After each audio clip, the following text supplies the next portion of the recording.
Bismillahirrahmanirrahim. Assalamualaikum warahmatullahi wabarakatuh. Alhamdulillahi rabbil alamin. Assalatu wassalamu ala rasulihil amin, Sayyidina wa maulana Muhammadin wa ala alihi wa sahbihi ajma'in. Amma ba'd. Bersyukur kita kehadirat Allah Subhanahu wa taala pada subuh ini masih diberi kesehatan dan kesempatan dapat sama-sama hadir di rumah Allah ini untuk melaksanakan salat subuh berjamaah. Kemudian kita lanjutkan dengan majlis ilmu mengkaji ayat-ayat Allah Subhanahu wa taala. Baik, kita sambung kajian tafsir surah Yusuf, surah yang ke-12 dalam Al-Qur'an. Subuh ini kita mulai dari ayat yang ke-77 ya. Allah Subhanahu wa taala berfirman, A'udzu billahi minasy syaithanir rajim. Bismillahirrahmanirrahim. Qalu in yasriq faqad saraqa akhun lahu min qabl فأسرها يوسف في نفسه ولم يبدها لهم قال أنتم شر مكانا والله أعلم بما تصفون. Ini sambungan kisah Bunyamin, adik kandung Nabi Yusuf alaihissalam, yang mana Nabi Yusuf ingin supaya dia tidak kembali ke negeri Kanaan setelah kedatangan mereka ke Mesir. Sebagaimana kita bahas pada kuliah yang lalu, maka Nabi Yusuf alaihissalam pun membuat cara saat beliau menakar, memasukkan bahan-bahan makanan ke karung yang hendak dibawa Bunyamin ke kampung mereka, maka dimasukkanlah ke dalam karung itu piala raja. Dengan maksud nanti Bunyamin akan dikatakan mencuri dan hukumannya akan ditahan di Mesir, tak boleh balik ke kampung. Ya. Ayat 77 ini respon saudara-saudara tiri Nabi Yusuf alaihissalam setelah ditemukan piala raja itu tadi di dalam karung Bunyamin. Jadi digeledah satu persatu, ditemukanlah di dalam karung Bunyamin piala raja yang hilang tadi. Apa kata mereka? Qalu iyasriq faqad saraqa akhun lahu min qabl. Kata mereka, kalau dia mencuri, kami enggak heran. Kenapa? Dulu saudara kandung dia juga mencuri. Jadi mereka ingin menunjukkan kepada pemimpin Mesir saat itu bahwa mereka yang 10 orang ini beda dengan yang satu ini, Bunyamin. Ini memang agak lain ini yang satu ini. Jadi kalau ditemukan piala raja di dalam karung dia, dinyatakan dia mencuri, kami sudah enggak heran. Karena dulu saudara kandung dia juga melakukan hal yang sama. Maksud mereka saudara kandung Bunyamin itu adalah Nabi Yusuf. Tanpa mereka tahu, mereka itu sedang berbicara kepada Nabi Yusuf sendiri. Ibarat kita ini, di depan muka kita difitnah orang kita, dikata-katain, dalam keadaan dia enggak tahu bahwa kita yang diomongin begitu. Ya. Gimana tuh kira-kira respon kita? Kalau kita lah misalnya yang dikata-katain orang, diomongin orang, difitnah orang di depan muka kita sendiri, karena yang memfitnah kita, yang ngata-ngatain kita ini enggak tahu bahwa itu adalah kita. Ya kalau yang jenis-jenis emosional orangnya mungkin sudah ditempeleng sama dia kan. Ya.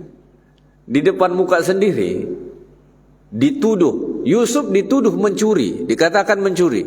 Itu di depan Nabi Yusuf. Mereka enggak tahu bahwa itu adalah Yusuf. Bagaimana respon Nabi Yusuf alaihi salam? Allah sebut pada ayat ini, fa asarraha Yusufu fi nafsihi wa lam yubdiha lahum. Ini pengajaran penting bagi kita nih. Yusuf menyembunyikan perasaannya, tidak ditampakkan kepada mereka. Sebagai manusia biasa, kalau kita difitnah, apalagi dikatakan pencuri, kalau nggak benar, kira-kira respon kita sebagai manusia normal gimana tuh? Pasti kita ngamuk, kita marah, pasti kita nggak suka. Tapi Yusuf memilih satu sikap yang sangat bijaksana. Karena saat itu Yusuf sebagai pemimpin, fa asarraha Yusuf wa lam yubdiha lahum. Itu perasaan jengkel tadi, jengkel betul kan, difitnah di depan muka kan, itu ditahan, disembunyikan di sini, tidak ditampakkan. Ini memberi pengajaran kepada kita, tidak semua perasaan batin kita ini harus kita tunjukkan kepada orang. Perasaan kita tidak harus menjadi konsumsi semua orang. Ada sebagian orang kalau lagi nggak enak hati bawaannya cemberut kemana-mana begitu. Orang yang nggak bersalah pun jadi korban cemberut dia begitu. Ya kan? Ada guru karena nggak bisa mengontrol perasaannya, sebelum berangkat berantem sama bininya, murid-muridnya di kelas yang menjadi korban begitu. Ini nggak beres ini. Ada seorang pimpinan berantem dia dengan orang lain, yang jadi korban bawahannya begitu. Ini nggak benar ini.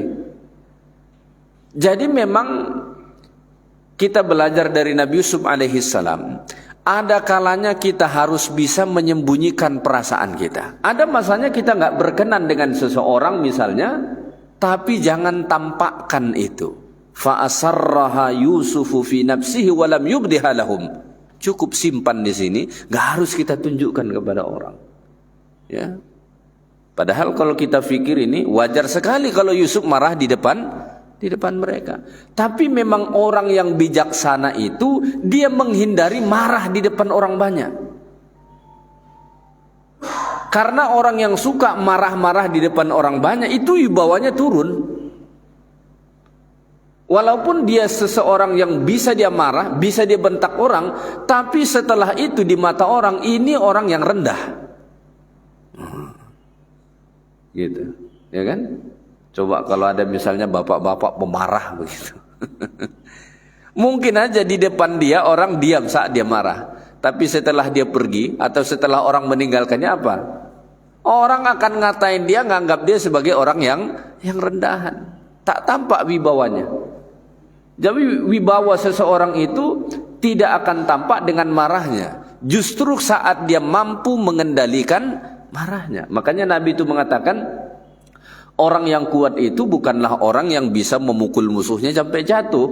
Tapi orang yang kuat itu adalah orang yang mampu mengendalikan dirinya walaupun perasaannya lagi menggebu-gebu marah. Tapi bisa dikendalikan. Inilah orang yang bijaksana. Apalagi saat itu Yusuf sebagai pemimpin. Kalau dia marah-marah kan kurang etis begitu.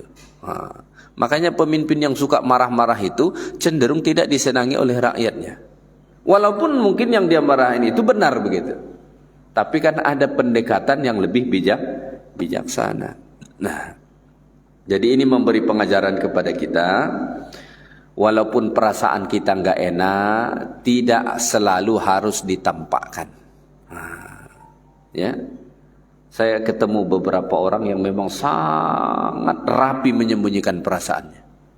Jiwanya lagi berkecamuk, tapi ketemu orang masih bisa senyum begitu. Ini orang-orang hebat ini. Jiwanya lagi remuk begitu, tapi ketemu orang bisa senyum gitu. Pinter betul ya. Sebagian orang memang nggak bisa. Kalau perasaannya lagi kacau, memang kacau semua kelihatan dia. Gitu. Wajah kita itu kan selalu menggambarkan perasaan kita kan. Sebagian orang memang nggak bisa, tapi itu harus kita usahakan. Karena kalau kita tampakkan semua perasaan kita, nanti efek buruknya banyak sekali. Mungkin teman kita pun jadi sedikit. Pergaulan kita akan makin sempit. Kenapa? Dikit-dikit ada perasaan gak enak kelihatan. Kalau sudah kita tampakkan, kawan pun sudah tak merasa enak dengan kita kan? Kenapa? Kita tampakkan. Makanya mestinya sembunyikan. Fa asarraha Yusufu fi nafsihi wa lam yubdiha lahum. Sambil berkata dalam hati Nabi Yusuf, qala antum syarrum makana, kalian ini lebih buruk. Kalianlah yang lebih buruk, kata Nabi Yusuf. Kalian nuduh-nuduh orang mencuri, padahal kalian adalah pelaku kriminal lah kalau sekarang ya. Bagaimana mereka dulu membuang Nabi Yusuf alaihi salam ke dalam sumur, berencana untuk membunuh Nabi Yusuf alaihi salam, memisahkan dari ayahnya. Ya. Maka dalam hati Nabi Yusuf berkata, antum syarrum makana, kalian lebih buruk. Kalianlah orang-orang yang buruk, bukan saya, kata Nabi Yusuf. Tapi di dalam hatinya, enggak harus diutarakan. Sambil berkata Nabi Yusuf alaihi salam, wallahu a'lamu bima tasifun. Allah lah yang lebih tahu terhadap apa yang kalian katakan tentang diriku. Jadi ini, ayat ini harusnya menjadi salah satu prinsip hidup bagi kita. Dalam hidup ini kita tidak bisa menutup mulut orang terhadap kita. Nggak bisa. Kita nggak bisa mengontrol mulut orang untuk selalu berkata baik tentang kita, untuk selalu menceritakan hal-hal baik tentang. Nggak bisa kita kontrol. Keinginan kita mungkin begitu, orang selalu menceritakan kebaikan kita atau menyebut hal-hal yang baik tentang kita. Tapi realitanya itu nggak bisa. Pasti selalu ada orang yang membicarakan kita, mengatakan tentang kita di luar dari fakta kehidupan kita. Ya, akan selalu ada. Mungkin tuduhan, fitnahan. Dan ayat ini melalui kisah Nabi Yusuf ini kita ambil pengajaran. Tidak semua harus kita jawab dan klarifikasi, nggak perlu. Cukup katakan dan yakini, wallahu a'lamu bima tasifun. Allah Maha tahu terhadap apa yang kamu gambarkan tentang diriku. Allah tahu itu. Kalau Allah Ta'ala sudah tahu, selesai sudah. Ya. Kenapa? Yang menilai kita kan Allah. Yang membalas kita nanti Allah. Dan yang akan membalas mereka karena mengatakan hal yang buruk tentang kita adalah Allah. Menjawab tuduhan semua orang itu tidak efektif. Kenapa? Karena memang sebahagian orang tukang fitnah itu memang kerja dia memfitnah. Kita jawab satu, dia buat fitnah kedua. Kita jawab yang kedua, dia buat yang ketiga. Nggak akan selesai. Makanya Nabi itu, Nabi SAW, saat Nabi difitnah dengan berbagai macam fitnahan, sekalipun nggak pernah itu dijawab oleh Nabi. Sekalipun nggak pernah. Nabi dikatakan orang gila, pernah nggak Nabi jawab, kamu yang gila begitu? Nggak pernah. Nggak pernah Nabi SAW membuat klarifikasi, dikatakan Quran itu buatan Nabi Muhammad. Nggak pernah diklarifikasi oleh Nabi itu. Nggak pernah. Malah yang menjawab tuduhan-tuduhan itu Allah. Ya. Dulu orang-orang Arab mengatakan Nabi SAW orang gila. Nabi nggak jawab itu. Malah Allah Ta'ala yang jawab. Allah Ta'ala turunkan ayat misalnya wal qalami wa ma yasturun ma anta bi ni'mati rabbika bimajnun. Engkau bukan gila wahai Muhammad, kata Allah. Allah Ta'ala yang jawab. Nabi enggak pernah jawab. Ya. Kenapa? Tidak semua tuduhan-tuduhan orang itu harus kita jawab. Kalau kita jawab, habis waktu kita di situ. Makanya ada ungkapan dari Imam Syafi'i, tarkul jawabi 'alal jahili jawabun. Tidak menjawab orang bodoh itu jawaban sesungguhnya untuk dia. Karena ada sebagian orang jawaban itu enggak akan pernah cukup buat dia. Ya. Enggak perlu dijawab. Maka saat Nabi Yusuf alaihi salam difitnah mencuri di depan wajahnya sendiri, Nabi Yusuf pertama mampu menyembunyikan perasaannya, tidak ditampakkan kepada mereka, sambil Nabi Yusuf menenangkan jiwanya dengan berkata, wallahu a'lamu bima tasifun. Allah yang maha tahu. Allah maha tahu terhadap apa yang kamu gambarkan tentang diriku. Nah, ini jadikan sebagai prinsip kalau kita mendengar kata-kata yang tak elok dari orang terhadap kita. Dan itu kita rasa tidak sesuai dengan fakta kehidupan kita, cukup katakan dan yakini, wallahu a'lamu bima tasifun. Sudah cukup. Enggak perlu kita beraksi berlebih-lebihan. Ya. Karena kalau Allah Ta'ala sudah tahu, Allah tidak akan membiarkan itu. Allah tahu mana yang betul, mana yang salah. Kalau Allah Ta'ala sudah tahu, maka Allah Ta'ala akan memberi balasan. Jadi enggak usah risau soal itu. Ya. Pengadilan Allah jauh lebih sempurna daripada pengadilan manusia. Baik. Akhirnya Bunyamin pun harus ditahan di Mesir karena skenario yang dibuat oleh Nabi Yusuf alaihissalam sesungguhnya supaya adik kandungnya ini tidak balik lagi ke Palestina tapi tinggallah di Mesir bersamanya. Kenapa itu harus dilakukan Nabi Yusuf? Karena target besar Nabi Yusuf nanti sebetulnya menarik semua keluarganya dari Palestina untuk tinggal di Mesir. Dan itulah asal muasal orang-orang Bani Israel ada di Mesir. Ya. Kita lanjutkan ayat 78. Qalu ya ayyuhal aziz inna lahu aban shaykhan kabira فَخُذْ أَحَدَنَا مَكَانَهُ إِنَّا نَرَاكَ مِنَ الْمُحْسِنِينَ. Saat Bunyamin harus ditahan di Mesir, maka saudara-saudara Nabi Yusuf ini pun mulai risau. Risau tentang apa? Tentang ayah mereka Nabi Yakub di kampung. Karena sebelum berangkat Nabi Yakub alaihissalam sudah meminta mereka bersumpah atas nama Allah untuk menjaga Bunyamin dan harus dibawa kembali. Jangan sampai kejadian sebagaimana dulu mereka buat terhadap Yusuf. Dulu mereka bawa Nabi Yusuf alaihissalam, sudah tiba-tiba enggak pulang lagi. Maka kata Nabi Yakub, jangan sampai terjadi ini kepada Bunyamin. Kalau kalian mau bersumpah atas nama Allah untuk menjaganya, untuk memberi jaminan nanti dia dibawa pulang, silahkan. Maka mereka bersumpah atas nama Allah. Maka setelah Bunyamin ditahan, mulailah mereka risau. Gimana nanti ini menghadapi ayah kita, Nabi Yakub alaihissalam. Maka mereka pun mulailah merayu, membujuk, ya, bernegosiasi dengan pemimpin Mesir saat itu yang tak lain adalah Nabi Yusuf. Cuma dalam keadaan mereka tidak tahu. Kata mereka, qalu ya ayyuhal aziz. Kata mereka, wahai al-aziz. Al-aziz di sini bukan maksudnya sifat Allah, tapi panggilan untuk pembesar-pembesar di Mesir, al-aziz. Nabi Yusuf saat itu jabatannya, kalau sekarang kita analogikan, Menko. Bukan cuma menteri, tapi Menko. Ya. Menko itu kan membawahi beberapa kementerian gitu ya, kan?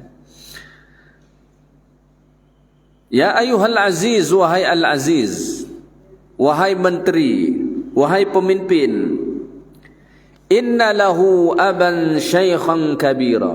Ini Bunyamin yang kau tangkap, engkau tahan ini, dia ini punya ayah yang sudah sangat tua di kampung. Ayahnya sangat tua di kampung, sudah uzur. Kasihan kalau sampai dia ditahan di sini. Ayahnya di kampung sudah sangat tua, sangat sayang dengannya, sangat rindu dengannya, tak mau berpisah dengannya. Kalau sampai dia ditahan, ayahnya di kampung pasti sangat sedih. Fakhudh ahadana makana. Gini aja dah. Pilihlah siapa di antara kami untuk menggantikan dia. Bebaskan aja dia. Untuk menjalani hukuman itu, tahanlah salah seorang di antara kami. Kami ada 10 orang nih, pilih mana yang hendak kamu tahan, asalkan Bunyamin ini dibebaskan. Karena kasihan, ayahnya di kampung sudah tua. Untuk menguatkan bujukan mereka ini, maka mereka berkata, inna naraka minal muhsinin, kami lihat engkau ni orang baik. Kami fikir kamu pasti mau menerima permintaan kami, karena kamu kami lihat adalah orang baik. Ya, jadi saudara-saudara Nabi Yusuf alaihi salam minta kepada pemimpin Mesir saat itu yang tak lain adalah Nabi Yusuf, supaya Bunyamin dibebaskan saja. Untuk menjalani hukuman itu biarlah digantikan salah seorang dari mereka. Karena risau dengan keadaan ayah mereka, Nabi Ya'qub alaihi salatu wassalam. Lalu Nabi Yusuf menjawab sebagai pemimpin saat itu, beliau berkata, qala ma'adzallahi an na'khudha illa man wajadna mata'ana 'indahu inna idzal ladzalimun. Nabi Yusuf berkata, ma'adzallah, na'udzubillah, kami berlindung kepada Allah daripada melakukan itu. Enggak mau Nabi Yusuf dengan berkata ma'adzallah, kami berlindung kepada Allah, an na'khudha illa man wajadana mata'ana 'indah. Kami berlindung kepada Allah Ta'ala daripada menghukum kecuali orang yang kami temui barang kami di dalam karungnya. Maksudnya Nabi Yusuf sebagai pemimpin Mesir saat itu berkata, kami tidak akan mau menghukum orang kecuali orang itu bersalah. Barang kami ditemukan di dalam karung dia, maka dia yang bersalah. Kami nggak akan mungkin menghukum kalian. Nah, ini menjadi dalil juga, tidak boleh kita mengorbankan orang yang tidak bersalah. Ya, nggak boleh. Siapa yang bersalah, jadi yang harus dihukum begitu.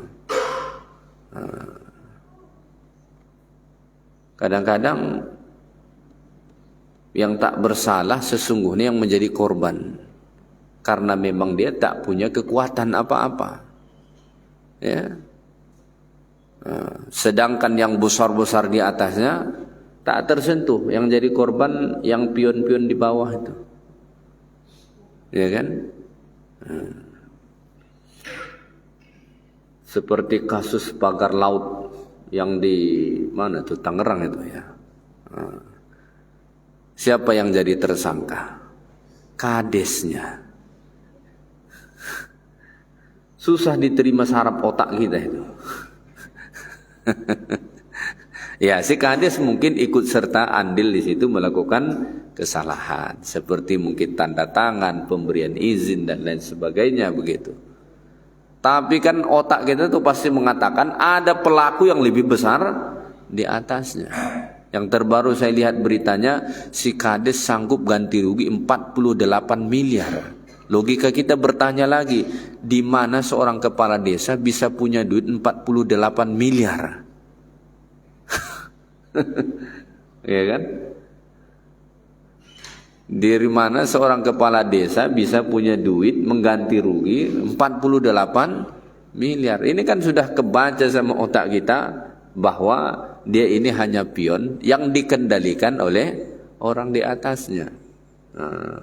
Nanti dia akan mau jadi tersangka juga, ditersangkakan pun dia akan terima tuh. Kenapa? Sudah ada backup di atasnya, ya kan? Jadi dari sini kita belajar, tidak boleh kita menghukum orang yang tidak bersalah. Misalnya ada seorang anak bersalah, saking sayangnya maknya, datanglah maknya bilang begini, Pak polisi, ndak usah tahan anak saya, biar saya aja tahan. Kasihan saya menengok anak saya. Tak boleh. Ya. Siapa yang bersalah, dia yang harus menerima konsekuensinya. Itulah salah satu bentuk daripada keadilan. Nggak boleh orang yang tidak bersalah menjadi korban atau yang akan menerima hukuman. Karena hukuman itu sesuai dengan apa yang dilakukan oleh pesalahnya. Begitu. Inna idzal ladzalimun, kata Nabi Yusuf, kalau itu kami lakukan, kalau kami membebaskan dia dan menghukum salah satu di antara kalian, kami itu zalim. Maka salah satu dari bentuk kezaliman itu menghukum orang yang tidak bersalah. Itu salah satu bentuk kezaliman.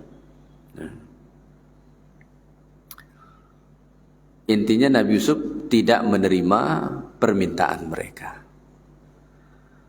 Maka mereka pun sudah mulai putus asa dengan keadaan Bunyamin. Maka Allah Ta'ala sebut pada ayat 80.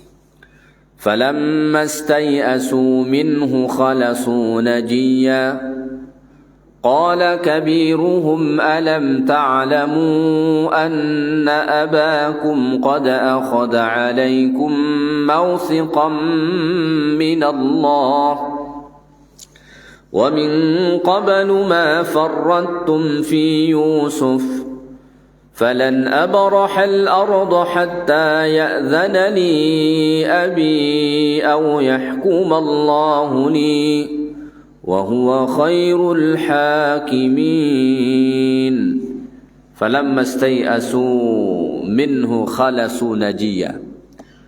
Saat saudara-saudara Nabi Yusuf yang 10 orang tadi, saudara tirinya, sudah putus asa akan kebebasan Bunyamin, sudah dinegosiasi, diajukan permohonan, ternyata tidak bisa dilakukan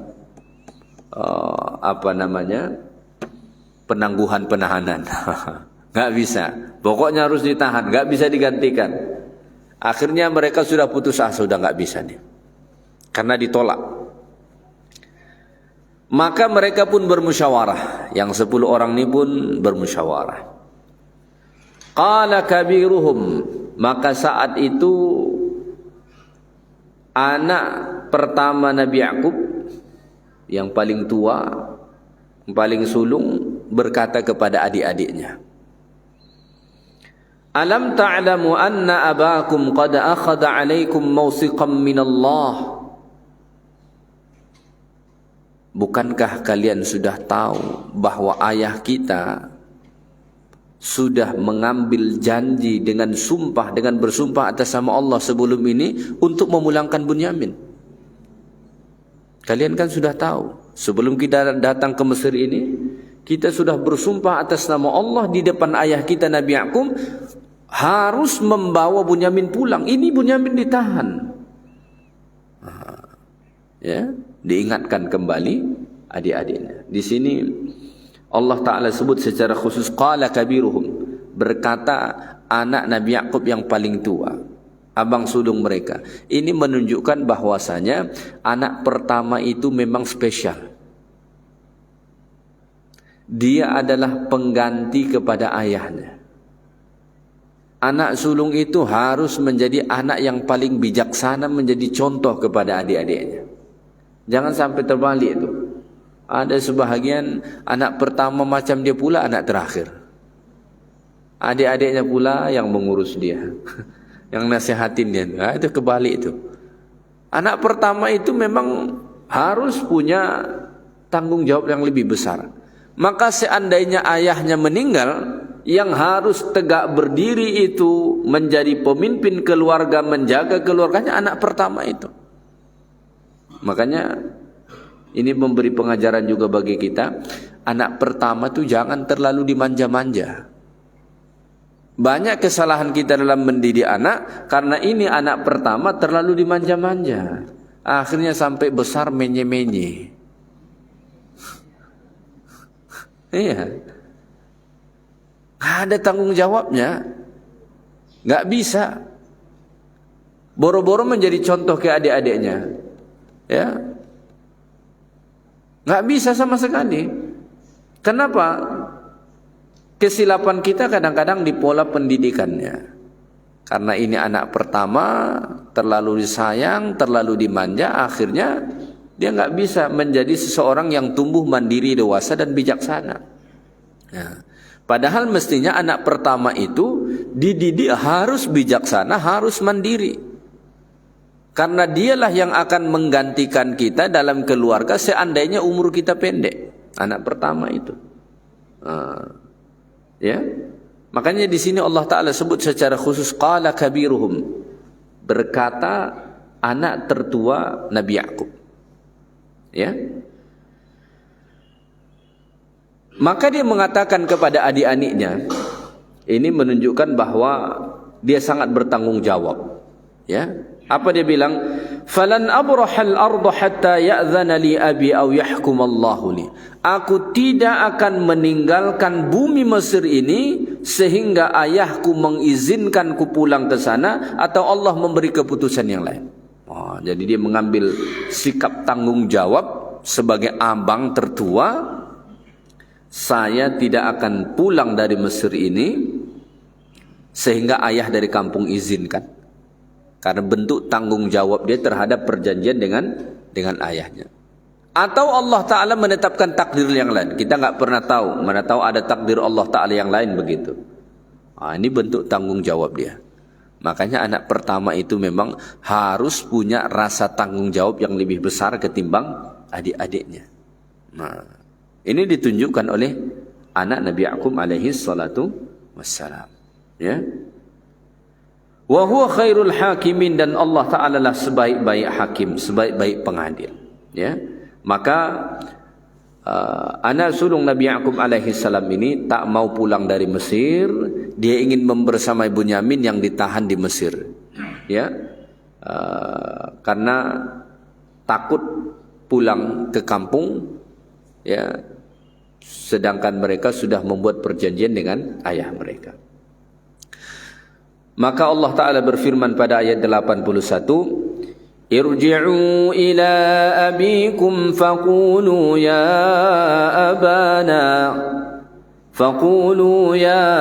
abana inna banaka saraqa wa ma shahidna illa bima alimna wa ma kunna lil ghaibi hafizin.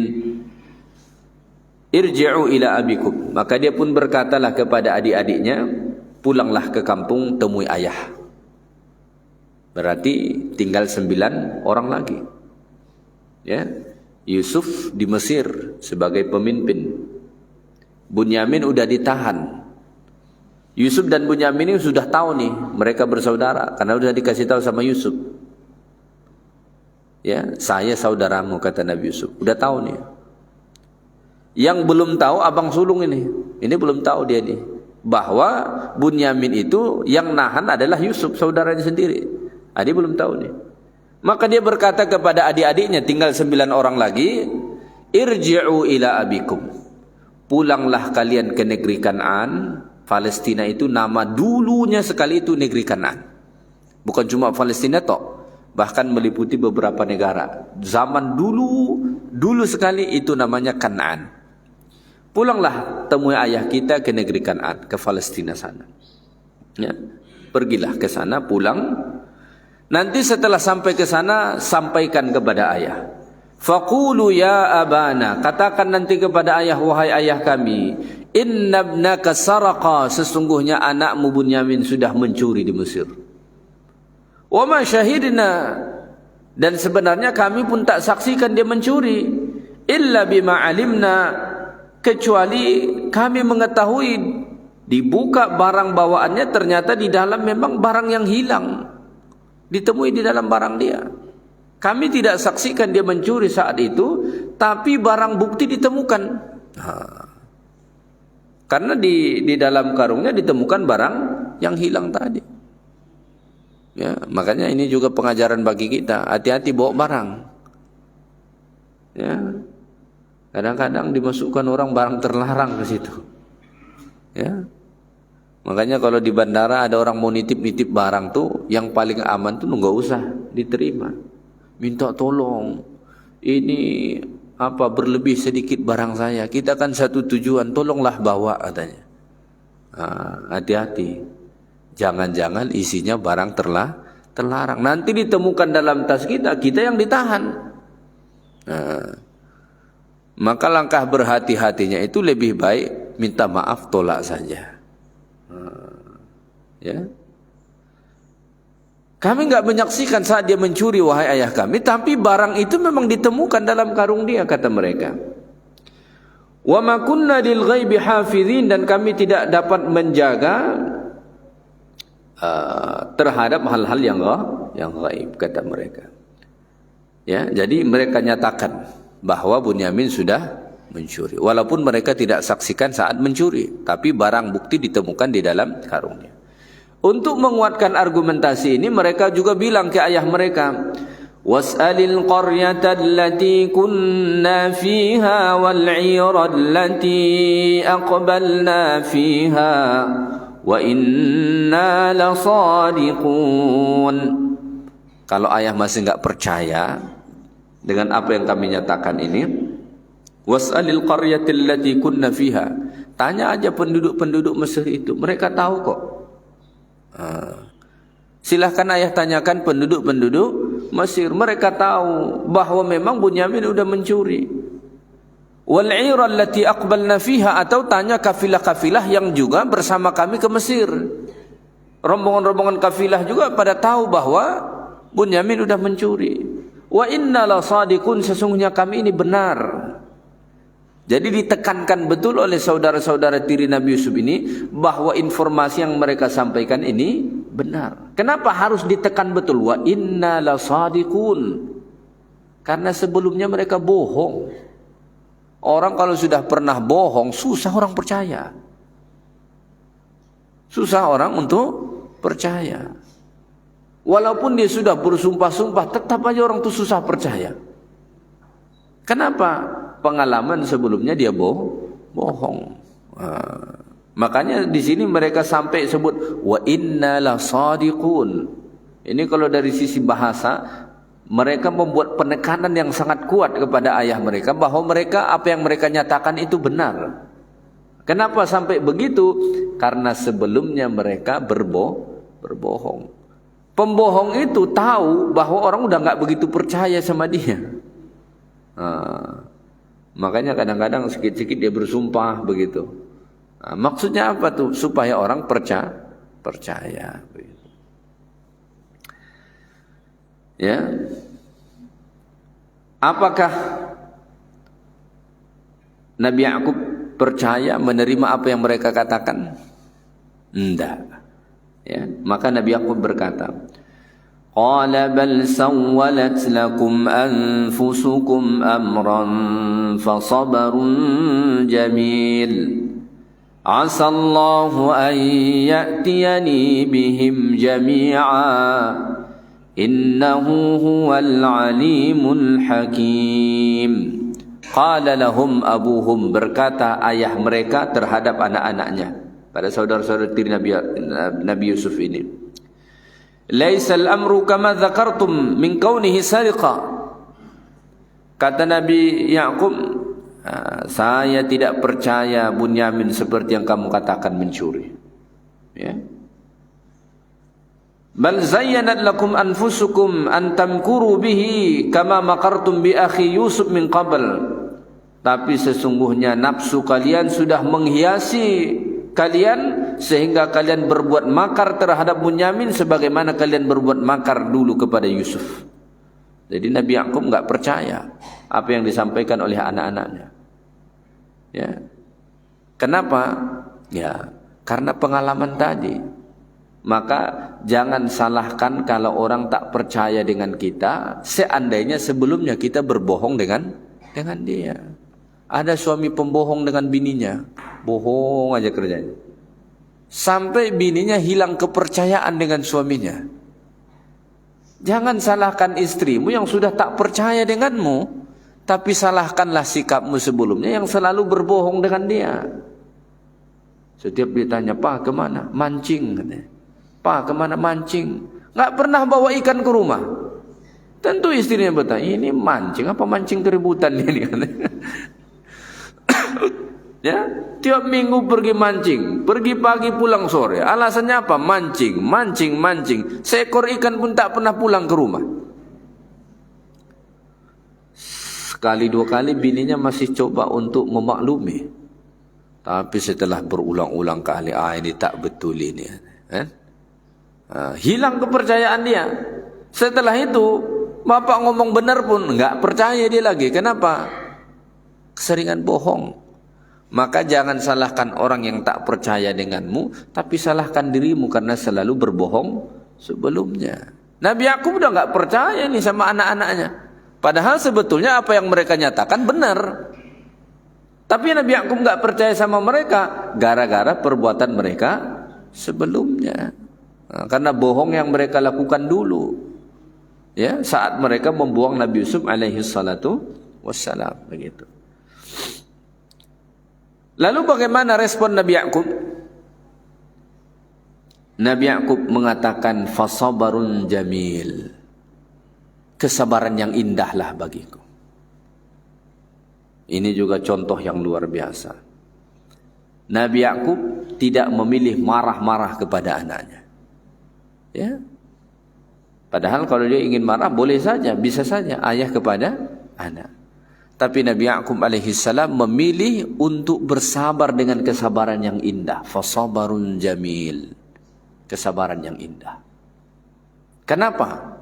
Karena marah-marah tadi tidak menyelesaikan masalah. Sedangkan kalau memilih sabar, berkemungkinan besar Allah akan beri pertolongan. Bukankah Allah mengatakan innallaha ma'as sabirin? Allah beserta orang yang sabar. Allah Ta'ala sebut dalam ayat yang lain, wasta'inu bis sabri. Minta tolonglah kepada Allah dengan cara sabar.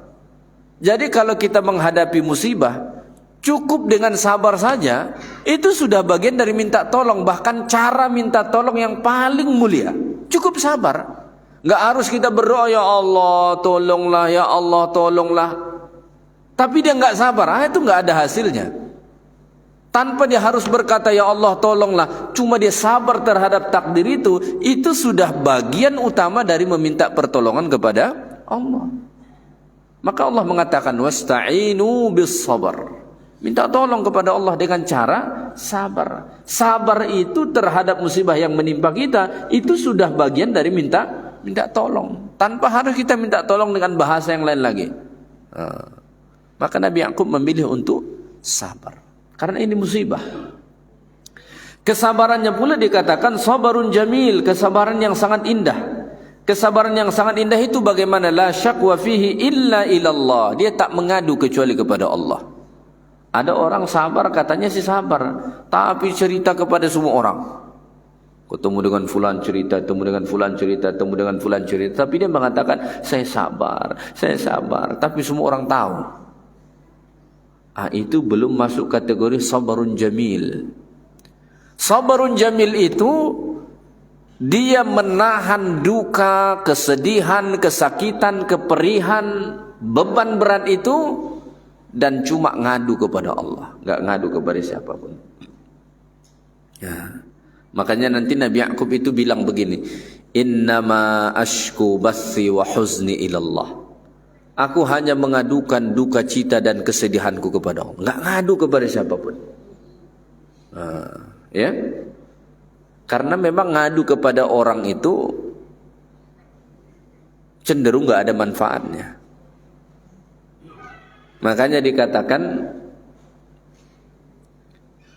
kebanyakan orang yang kita menceritakan masalah kita kepada mereka, sesungguhnya dia tak peduli dengan masalah kita itu.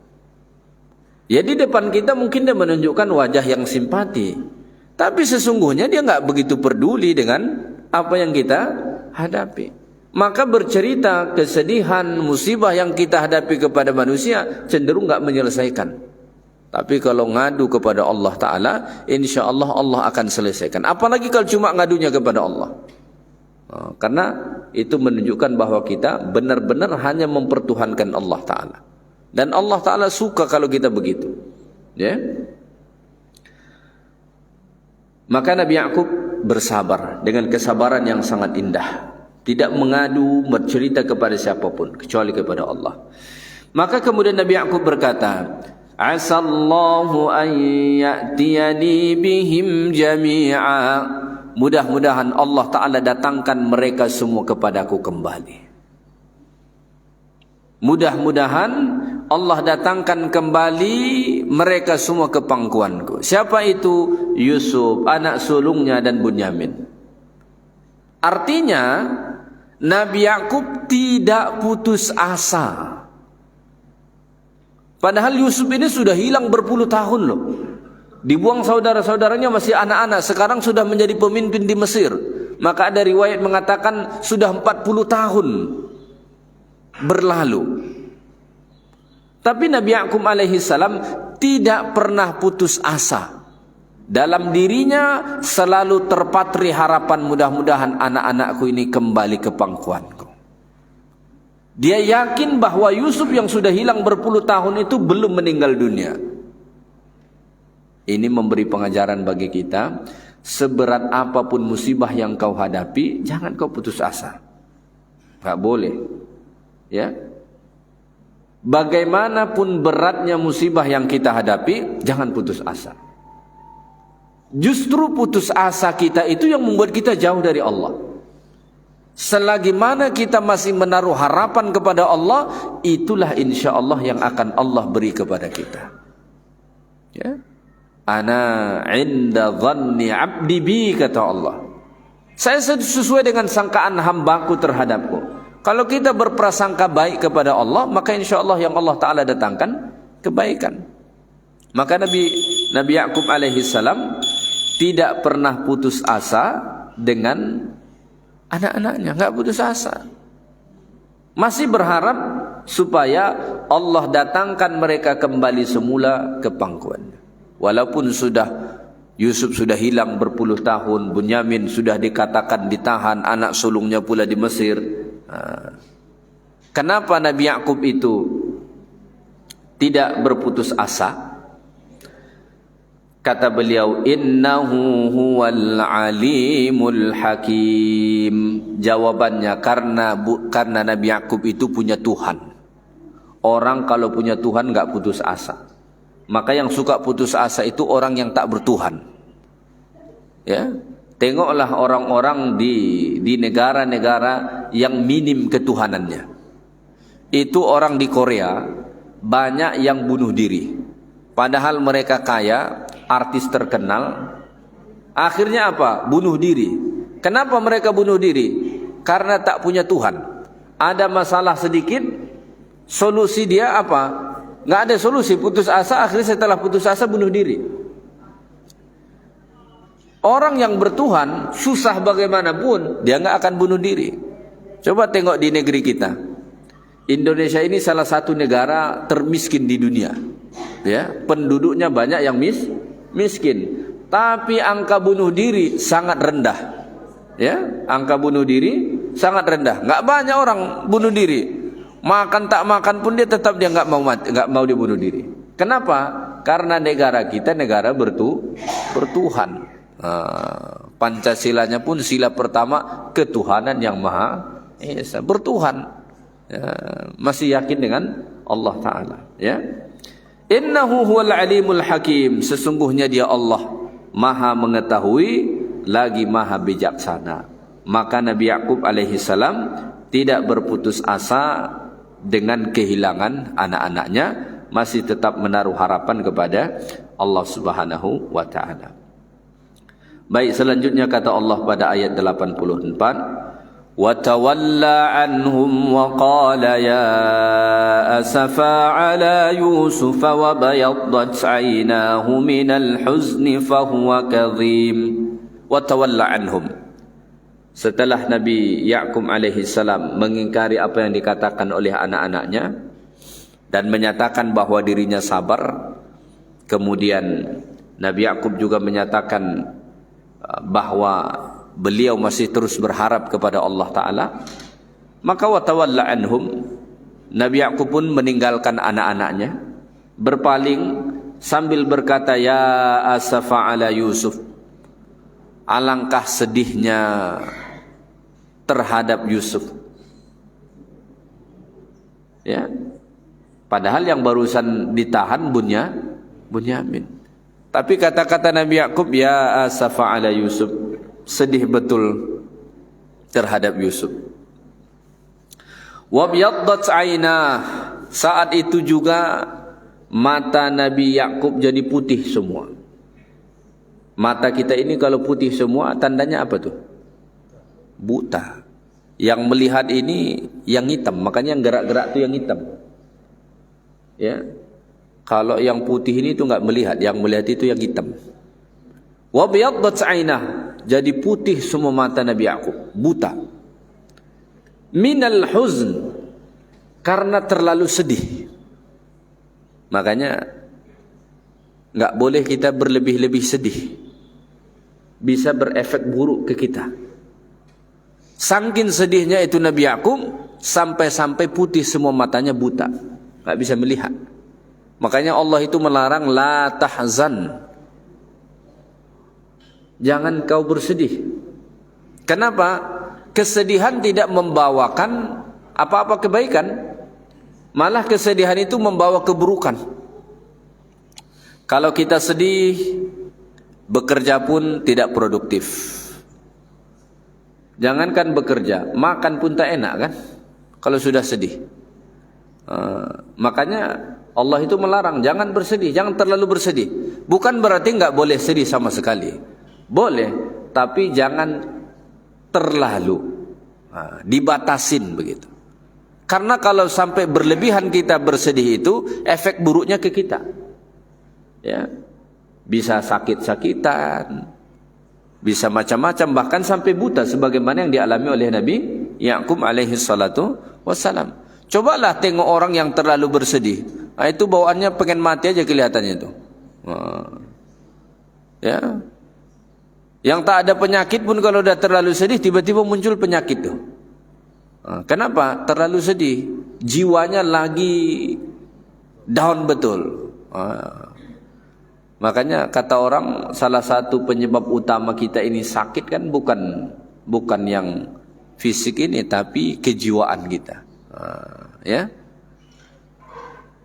Orang jadi asam lambung begitu. Ternyata salah satu penyebab utama asam lambung itu apa?